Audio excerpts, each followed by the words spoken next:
Ito na yung pangalawang dive namin. Isda na nagpakita. Naro sa ilalim ng butas. Dalagang bukid. Nakabunot mga kapaders. Hanapin natin. Ba kung saan sumuot laang. May tama na yung dalagang bukid. Sana kaya nagtago yun. Dito sa malaking binagong. Silip natin ang mga butas.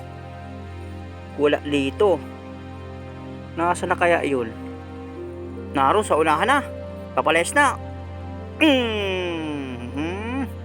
Tinamaan. Meron na tayo pandaradagdag. Huli sa unang dive. Abante tayo sa unahan. Hanap ulit tayong isdang mga pana. Dito sa ilalim ng butas. Walang nakasuot. Diyan sa parting unahan. Dito silipin natin.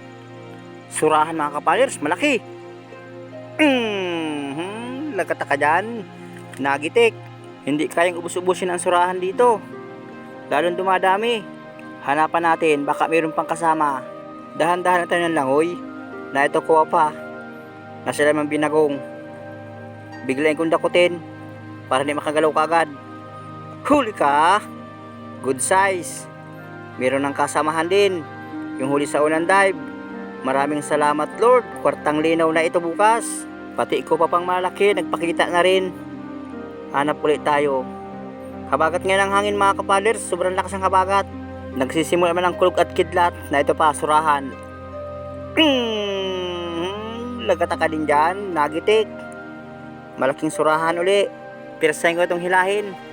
At pasamaan tama. Simula na naman ang kulog at kidlat. Pati ulan.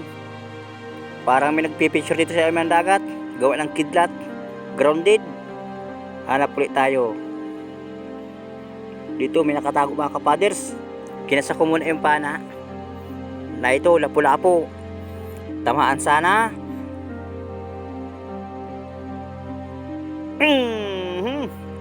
Ay haman nakabunot. Dito ko inikutan sa kabila. Baka andito na lang ang sumuot. Wala. Dito sa unahan. Makita ko lamang. Wala dito mga kapaders. Saan kaya nagpunta yon? Uy na ito. Malaking surahan.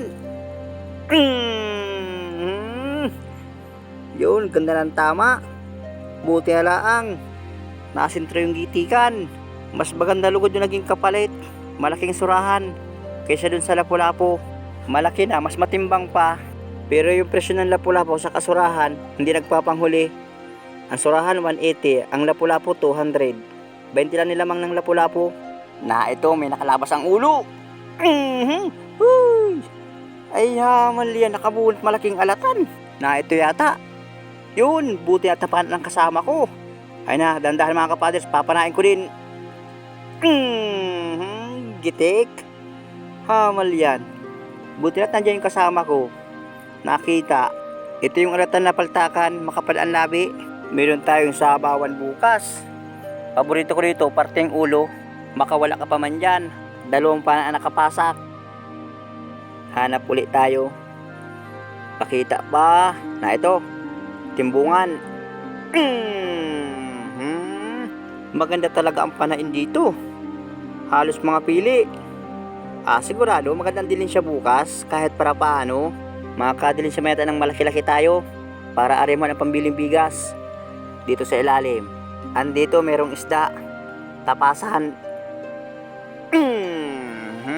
Gitik. Ayos na ito. Pang-ulam na naman. Madalas dito luto ng aking nanay. Pinunot laang. May kasamang gulay, malunggay. Hanap ulit tayo. Na ito, may nakatago pa. Tapasan. Tinamaan na naman. Hindi lang nagitik. Orinis. Ganitong isda siguro sa inyo, mahal ang kilo. Dito sa amin, mura lang ang bintahan. 50 or 70. Ito pa, orinis. Ganda din ang tama. Kaya madalas ito, bira kong ibinta. Pang ulam, minsan dinadaing ko. Kapag may gulay, binabangot ko. Kaya malaking pakinabang talaga ang may daing na isda. Na ito pa. Ito yung mamahaling balatan din mga kapaders. May mga nakadikit na kulap po sa likod. Matang itik. Ayan na. Lumaway na mga kapaders. Mahal ito kapag tuyo. 1,800. Sabi nung buyer kapag tuyo. Kapag maganda pagkaluto. May sizing din kaya ang ganitong balatan. Pag medium, 1.5. Pag big, 1,800. Kaya big na ito sa estimate ko. Baka malagdagan pa lamang para mayroong kasama. Hindi pa naubusan ng laway. Ating sa idan. At para hindi dumikit sa lalagyan.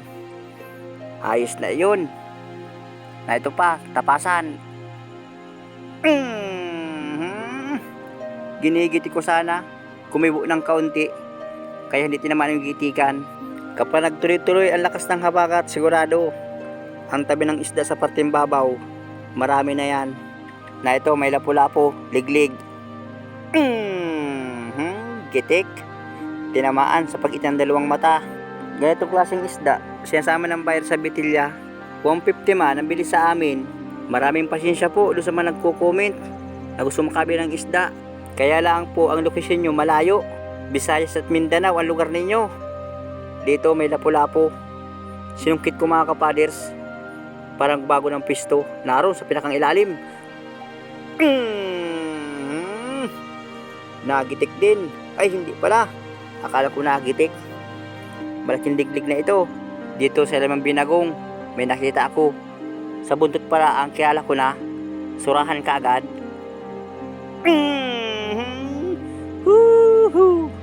Malaking surahan mga kapaders. Ay na, may lawi na ito. Kwartang linaw. Sigurado na ang pandaradagdag pambiling bigas. Ay ito pa sa butas, surahan uli. Sige. Unti-unti lalabasan ang mga surahan. Oras nga pala, alas 11. Mag-alas 12 mga kapaders. Maganda ngayon ang surahan kapag itong mga alas 12 ng oras, halos wala nang kinain. Kaya pag niluto, kahit bito ka pwedeng kainin. Na ito pa, timbungan. Lagata ka din dyan. First class. Ayan, nagitik. Kapag ang surahan, kaya kapag kahuli sa hapon na hapon, sa purmilong sisid, minsan maraming kinain. Dito tulad ng paumaga, halos wala nang kinain ng surahan. Na ito pa, dalagang bukid. Saan ka pupunta? Tatakas ka pa. Kahit sa ambahor talaga sumisid. Gala talaga ang dalagang bukid. Ito kaya ang karamihan sa bahura. Dalagang bukid. Lalo kapag sa umaga. Kaya lang mailap. Na ito pa, surahan. Parang nagitik. Hindi nakagalaw. Ayos na. 150 ang kilo. Ito kalaking surahan. Hanap ulit tayo. Na ito sa ilalim. Dalagang bukid na naman. Ganda ng pagkatama. Tinama pinakang mayor na tinik. Para ding nagitik, ulo ang tama. Kakaiba ngayon aking busis. Para kung sisipunin na naman. Masakit aking lalamunan. Na ito pa, talikbago. Ganitong isda pa hindi pa naglalabasan sa bahura. Kapag ito naglabasan, sigurado pangon. Minsan 2, 3, 4 magkakasama. Minsan naudubol. Hanap ulit tayo. Naroon sa ilalim. May isda mga kapaders, surahan na naman. Ayan na. Namumulyang na. Nagpipilit makabunot.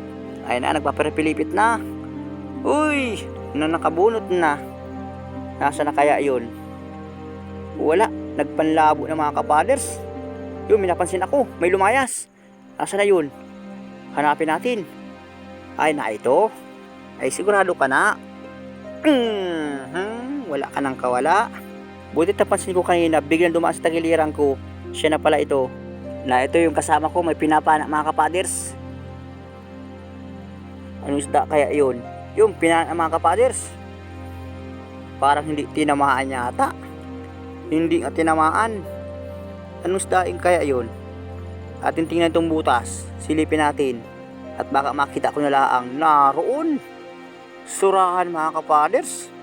Nasa pinakang ilalim. Pero kaya yan. At yung kanyang pana, detalsik. Kahit malayo.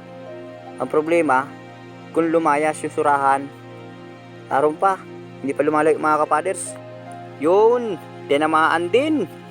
Wow, kwartang linaw. Malaking surahan pala yun. Kaya palang pinipilit mahuli. Dito lang ang sigurado. Meron palang kasama yun. malaki din ito mga kapaders. Ay ito na. Ay salamat at nagitik. Maraming salamat ulit sa inyong panonood. Malutang na rin kami at mauwi na.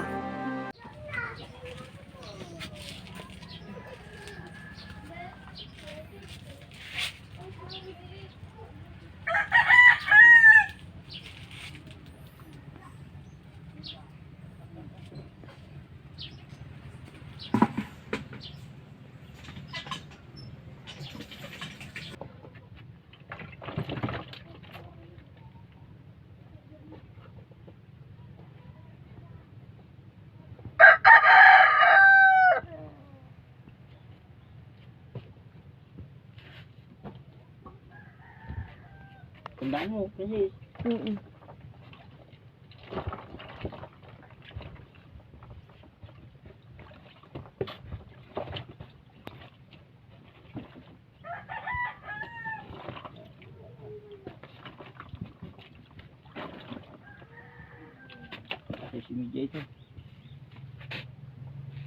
Magandang umaga sa inyo lahat mga kapaders.